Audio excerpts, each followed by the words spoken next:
प्रिय शिवभक्त, आइए 7 अध्याय की कथा सुनते हैं श्रावण महात्म के।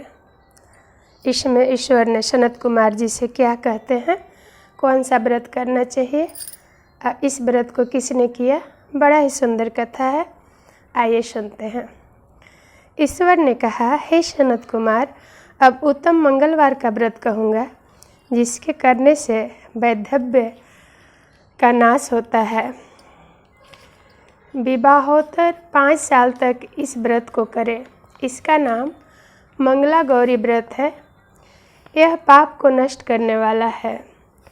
विवाह के अनंतर पहले श्रावण शुक्ल पक्ष के पहले मंगलवार के दिन इस व्रत का शुभारंभ करें। पुष्प मंडप निर्माण कर उसे कदली स्तंभ से शोभित करें। नाना तरह के फलों तथा रेशमी कपड़ों से विशोभित करें। उसमें देवी की प्रतिमा स्थापित करें। यथाशक्ति उस प्रतिमा का अर्चन करें। उस प्रतिमा में मंगला गौरी का 16 उपचारों से 16 दुर्वा दल, 16 चिड़चिड़ा दल से, 16 चावल तथा 16 चने की दाल से अर्चन करें। 16 बत्तियों का एक दीपक हो या 16 दीप जलाकर भक्ति द्वारा दही तथा चावल का नैवेद्य अर्पण करें। देवी के नज़दीक सील लोढ़ा रखें। इस प्रकार 5 साल तक व्रत करें। फिर उद्यापन कर माता का बायना दे। बायना को प्रकार सुने कि बायना किस प्रकार होना चाहिए। मंगला गौरी के एक पल सोने की प्रतिमा या आधे पल या आधे से आधे पल यथाशक्ति सोने की प्रतिमा बनावे। शक्ति अनुसार सोने या चांदी आदि से निर्मित घड़े को चावल से भरे। उस घड़े के ऊपर पहनने के कपड़े या चोली रखें।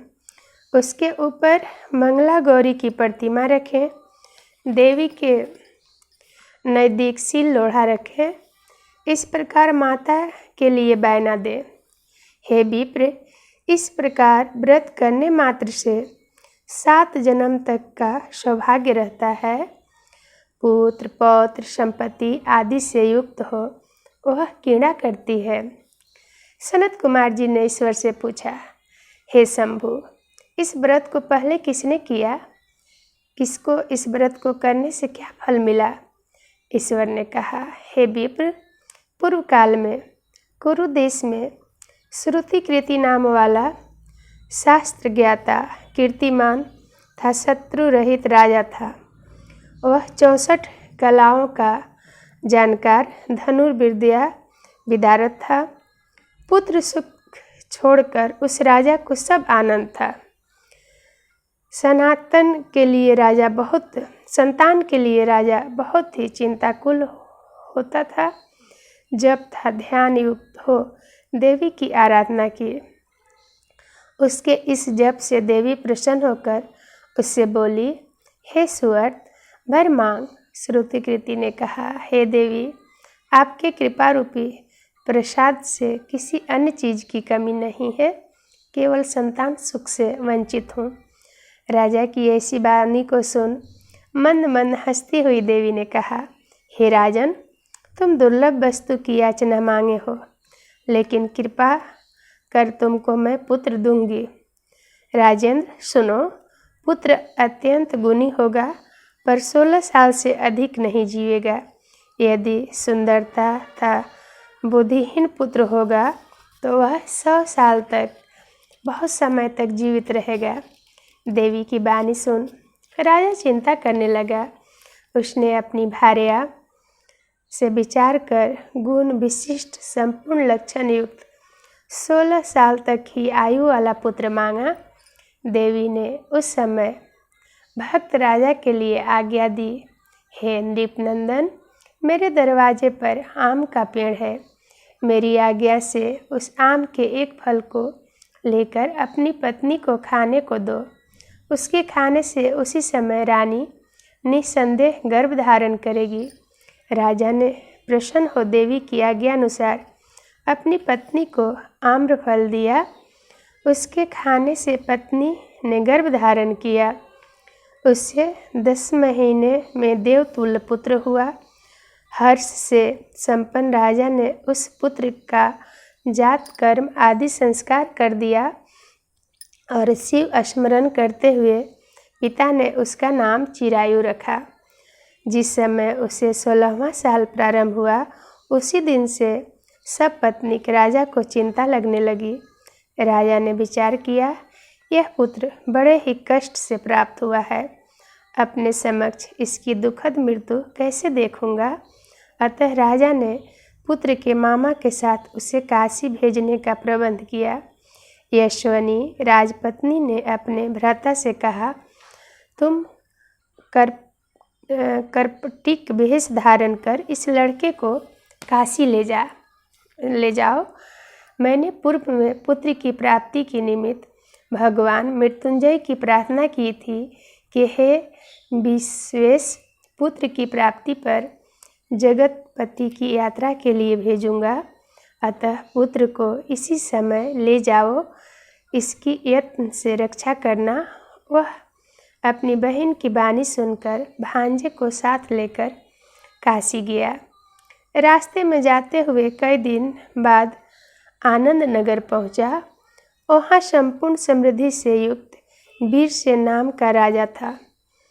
उस राजा की कन्या संपूर्ण लक्षण संपूर्ण मंगला गौरी नाम वाली रूप लावण्य संपन्न थी। उस समय वह बालिका सखियों के सहित अपने गांव के समीप रमणीय बगीचे में खेलती थी। उसी वक्त राजपुत्र चिरायु था उसका मामा दोनों वहां पहुंच गए। वे दोनों बालिकाओं को देखने की इच्छा से ठहर गए। इतने ही समय में कीड़ा करती हुई उन बालिकाओं में से एक बालिका क्रोधित हो अत्यंत कठिन दुर्वचन रंडा यह कहा। इस दुर्वचन को राजपुत्री ने सुनकर कहा, तुम अयोग बानी क्यों कहती हो? मेरे वंश में ऐसी स्त्री नहीं है। मंगला गौरी के वर प्रसाद से था मंगला गौरी व्रत के प्रभाव मात्र से मेरे हाथ से चावल जिसके मस्तक पर गिरे, हे सखी, उसके साथ विवाह हो जाने पर यदि वह थोड़ा आयु वाला है तो भी चिरायु हो जाएगा।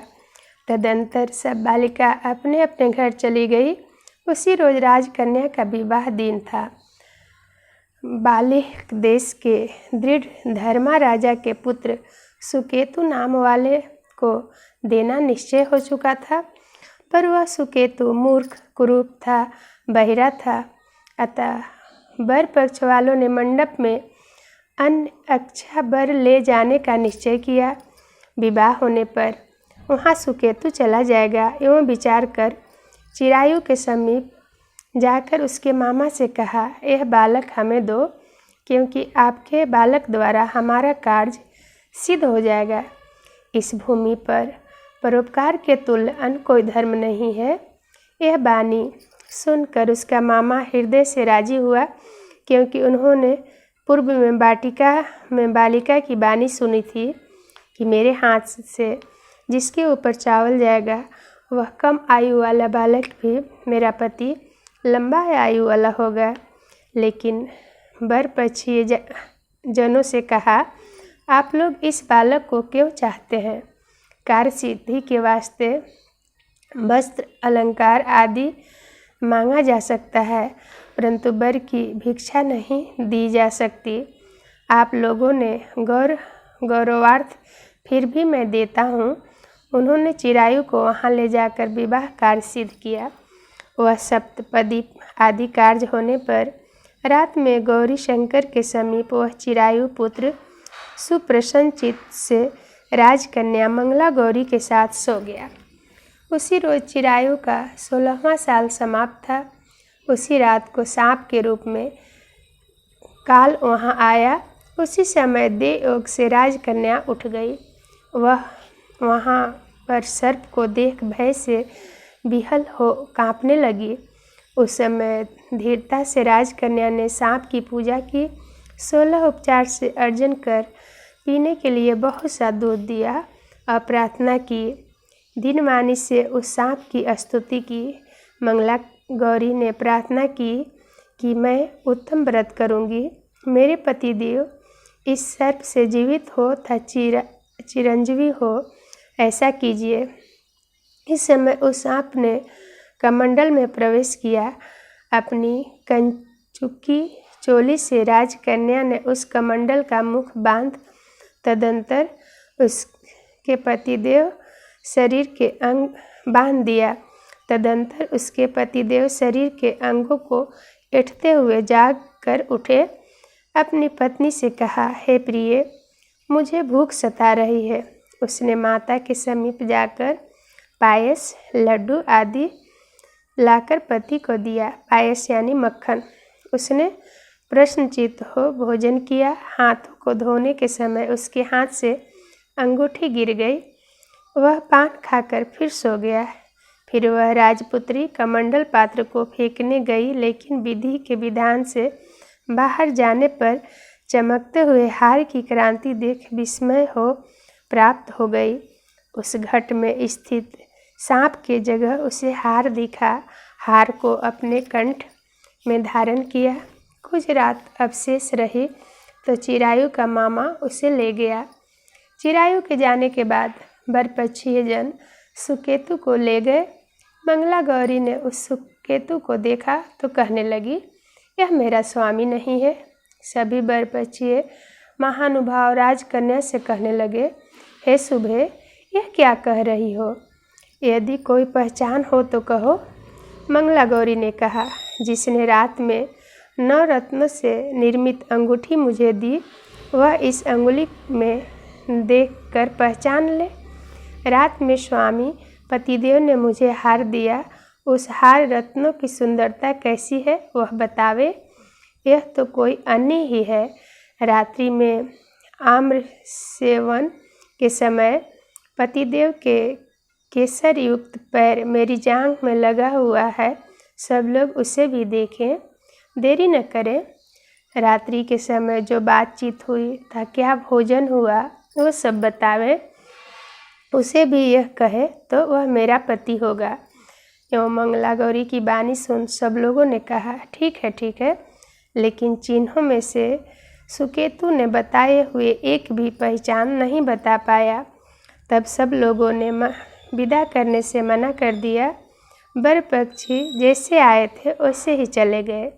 मंगला गौरी के पिता श्रुतिकृति ने प्रश्नचित्त से अन्न जल आदि का एक सत्र यज्ञ शुरू किया तथा बर पक्षी सब कथा कानों कानों सुनी कि स्वरूप के करूप हो जाने से बर को करूप हो जाने से आदर से किसी को ले आए थे। बर को कुरूप हो जाने से बर के जगह पर किसी को ले आए थे। महल के बरामदे में चिक के भीतर कन्या को राजा ने बैठाया। इस प्रकार 1 साल यात्रा करते हुए अपने मामा के साथ वह फिर अपनी ससुराल का वृत्तांत देखने के लिए आया। जब मंगला गौरी ने चिक के भीतर से उसे देखा तो लोग को प्रसन्न हो अपने माता पिता से कहा, मेरे पति आ गए हैं। सुहृदय गणों को बुलाकर राजा ने पूर्व कहे हुए सारी पहचान देखे। पवित्र मुस्कान वाली पुत्री को चिरायु को दिया। शिष्ट लोगों के सहित राजा ने विवाहोत्सव कर वस्त्र धारण आदि अश्व गज रथ बहुत सी चीज दे विदा किया। फिर वह चिरायु अपनी पत्नी और मामा के सहित कुलनंदन सेना सहित अपने नगर गया। वह चिरायु के माता पिता जी ने प्राणियों के मुखार बिंदु से उसके आने का समाचार सुना तो विश्वास नहीं किया, क्योंकि भाग्य के विपरीत कैसे हो सकता है। इसी बीच वह चिरायु माता तथा पिता के पास गया। प्रेम मग्न हो चिरायु ने भक्ति द्वारा अपने माता पिताजी के चरणों में प्रणाम किया और माता पिता ने उस चिरायु को मस्तक सूंघकर परमानंद प्राप्ति की। मंगला गौरी पुत्रवधू ने भी सास और ससुर को प्रणाम किया। पुत्रवधू को सास ने अपने गोदी में बैठाकर सब बात पूछी। हे महामुने, मंगला गौरी पुत्रवधू ने श्रेष्ठ व्रत, महात्म और जो कुछ इतिहास था सब कहा। शिव सनत कुमार सब कुछ कहा। शिव सनत कुमार से कहते हैं, हे सनत कुमार, इस मंगला गौरी व्रत को आपसे कहा, इसे जो कोई भी सुनेगा, कीर्तन करेगा, व्रत करेगा, कथा पढ़ेगा, उसके सभी मनोरथ सिद्ध होंगे, इसमें कोई संशय नहीं है। बोलिए मंगला गौरी माता की जय। इस प्रकार सावन के माह में मंगलवार के दिन मंगला गौरी का व्रत किया जाता है। आइए माता रानी का आरती करते हैं। अम्बे तू है जगदम्बे काली, जय दुर्गे खप्पर वाले, तेरे ही गुण गाए भारती। ओ मैया हम सब उतारें तेरी आरती। माता तेरे भक्त जनों पे भीड़ पड़ी है भारी, दानों दल पर टूट पड़ो माँ करके सिंह सवारी। 100 सिंहों से बलशाली, अष्टभुजाओं वाले, दुखियों के दुख को निवारती। ओ मैया हम सब उतारे तेरी आरती। माँ बेटे का इस जग में बड़ा है निर्मल नाता, पूत कपूत सुने हैं पर न माता सुनी कुमाता। सब पे करुणा दर्शाने वाले, अमृत बरसाने वाले, दुखियों के दुख को निवारती। ओ मैया हम सब उतारे तेरी आरती। नहीं मांगते धन और दौलत, न चांदी न सोना, हम तो मांगे माता तेरे मन का एक छोटा सा कोना। सबकी बिगड़ी बनाने वाले, लाज बचाने वाले, सतियों के सत को संवारती।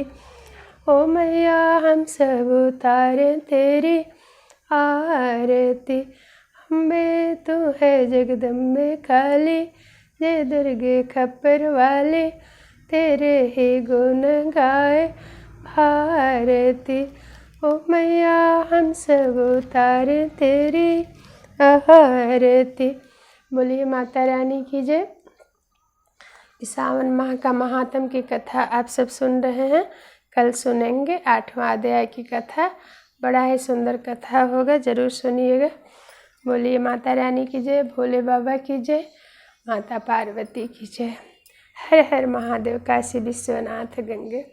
जो कोई भी इस कथा को सुन रहे होंगे लाइक कीजिएगा और शेयर कीजिएगा। हर हर महादेव, काशी विश्वनाथ गंगे बोलिएगा भी और लिखिएगा भी। हर हर महादेव। जय माता रानी, जय माता रानी, जय माँ पार्वती।